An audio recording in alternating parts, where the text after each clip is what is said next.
It's here, week 17 of the fantasy football season, and for a lot of you, the fantasy championship.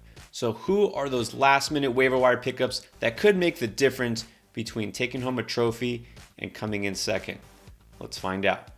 Welcome back, Fantasy Endgame community. I'm Pierre, and here one more time to help you with waiver wire pickups for the 2022 season before we turn the calendar to 2023. Look, it's championship week for a lot of you. I know some people play all the way up until the final week of the season. We'll still be here to help you as well, but for a lot of you, this is it. So who are those guys that you could maybe even flex and put in your lineup right now or have on your bench just in case the worst happens for this final showdown? Let's find out.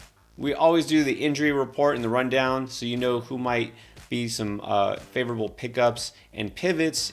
Well, you know what? Christmas gift to us fantasy football owners, or maybe just a Christmas miracle.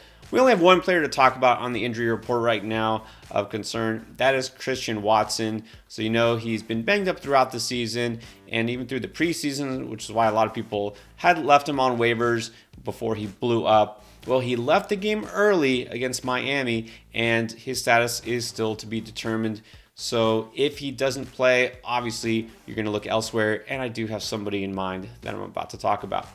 So if you checked out my early waiver wire video, Beat the Breakout from a couple of weeks ago, you know that I talked about Romeo Doubs of the Packers for just this occasion, not knowing, of course, that Christian Watson may be, in jeopardy of missing week 17, but just focused on the matchup because it's going to be Packers at home against the Vikings. You know that the Vikings are now the worst defense in terms of giving up points to wide receivers.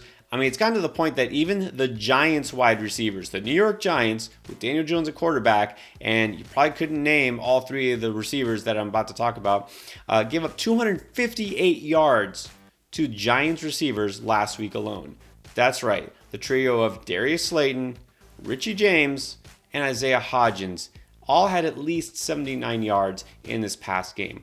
It's easy. In fact, it's almost a gimme that wide receivers will go off against this Minnesota team. They're putting up points, and they're dishing out also a lot of yardage and points to the opponent.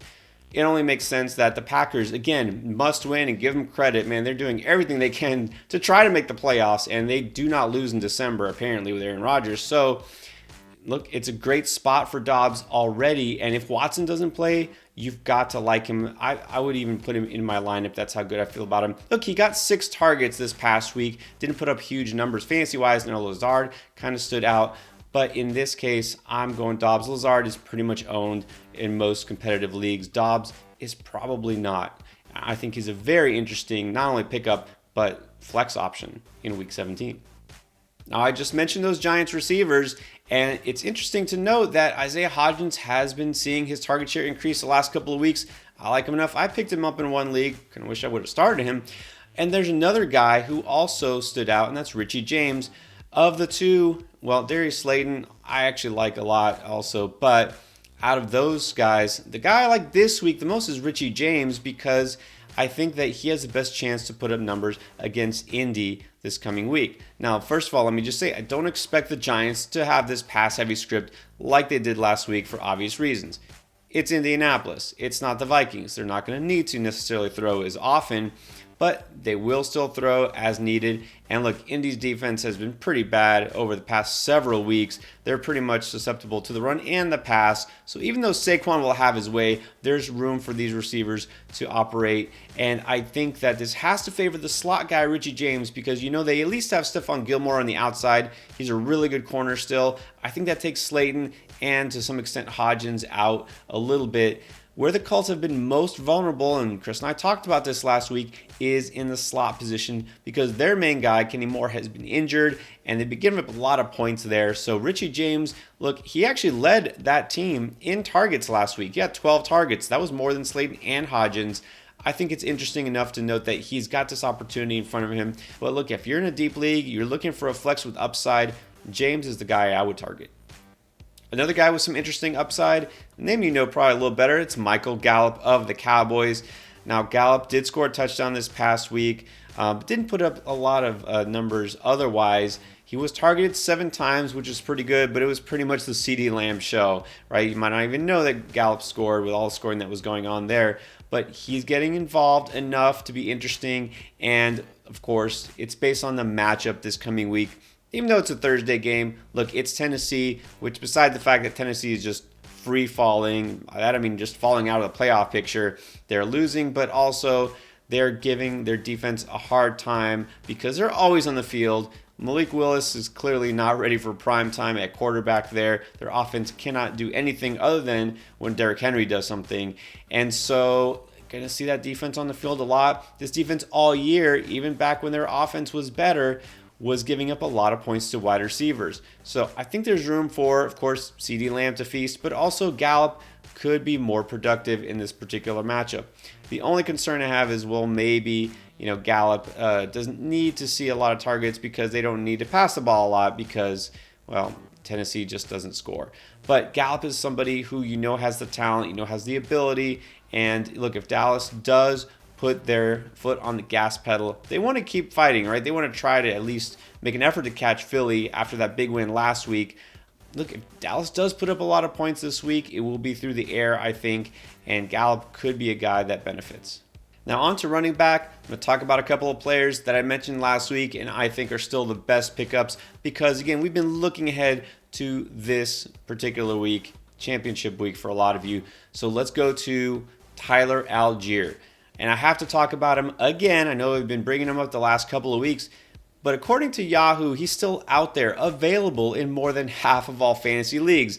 I know some people just don't keep up with it at this point. They've been eliminated, whatever. But Tyler Algier is not universally owned. And after last week, he might not even necessarily look like a strong pickup because he didn't have a huge game like he did the week before. But I knew this was going to happen. Look, it was a road game against Baltimore, not the best spot for him. But I actually was still impressed with how he did considering the circumstances. 117 total yards, if you include receiving there, against Baltimore, which has been a really good team defensively. Low-scoring games always with Baltimore because, again, they're a team that can't really put up points, not going to force the other team to challenge them through the air. So Algier was still productive. He looks really good. He looks sharp whenever he gets the ball. He's got a burst, and the Falcons have a great O-line. Going back now at home against Arizona, a team that's already been eliminated and is kind of reeling at this point.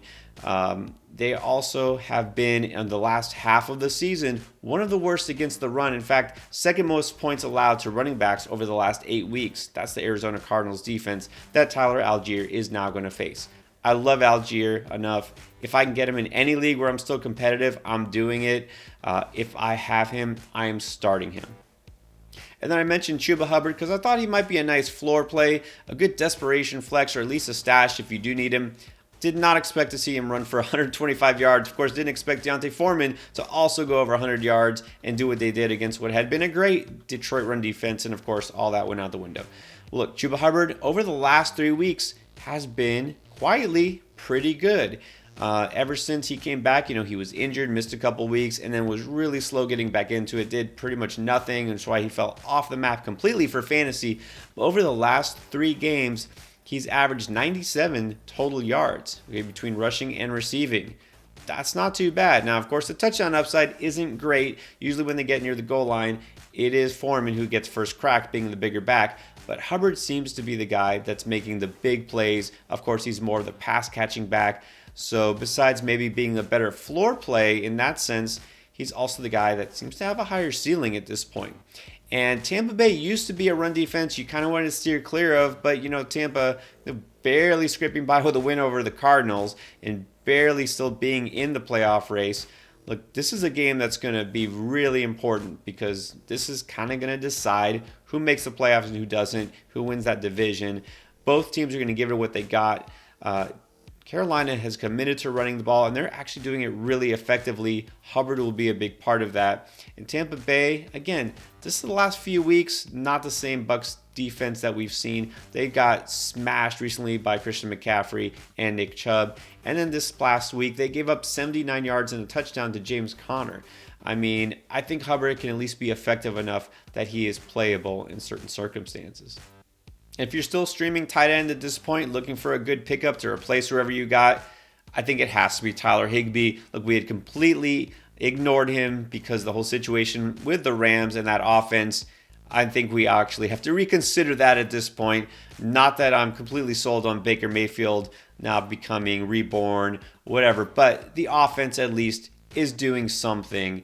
And look, the thing is with Higbee, he had been really productive the first several weeks, even despite how bad the Rams offense had been all year, even with Stafford there. But then when Stafford was hurt and we had this combination of Bryce Perkins and John Wolford and whoever, Higbee did nothing and you couldn't count on him.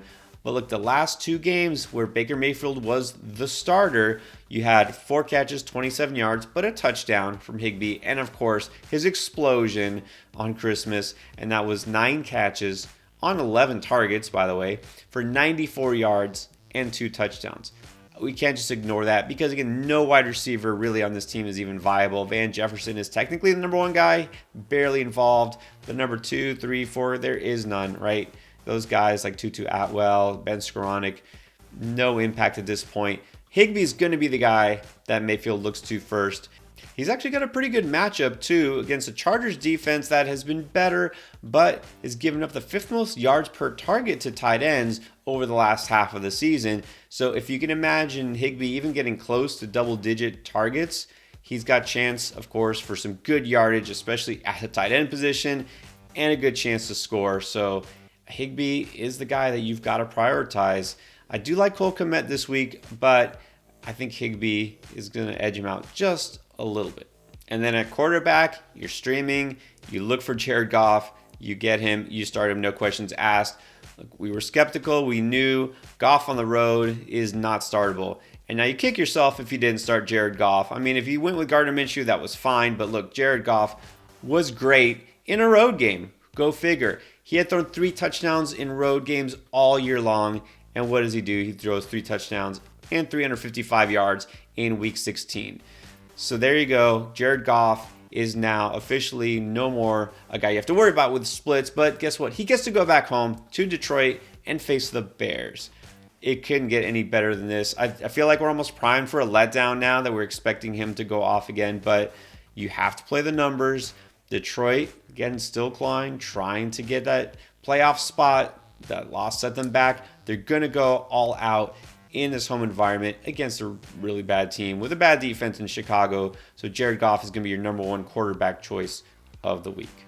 All right, those are the players I'm looking at for waiver wire pickups in week 17. Of course, you need that final ultimate victory or maybe your semifinal victory, whatever it is.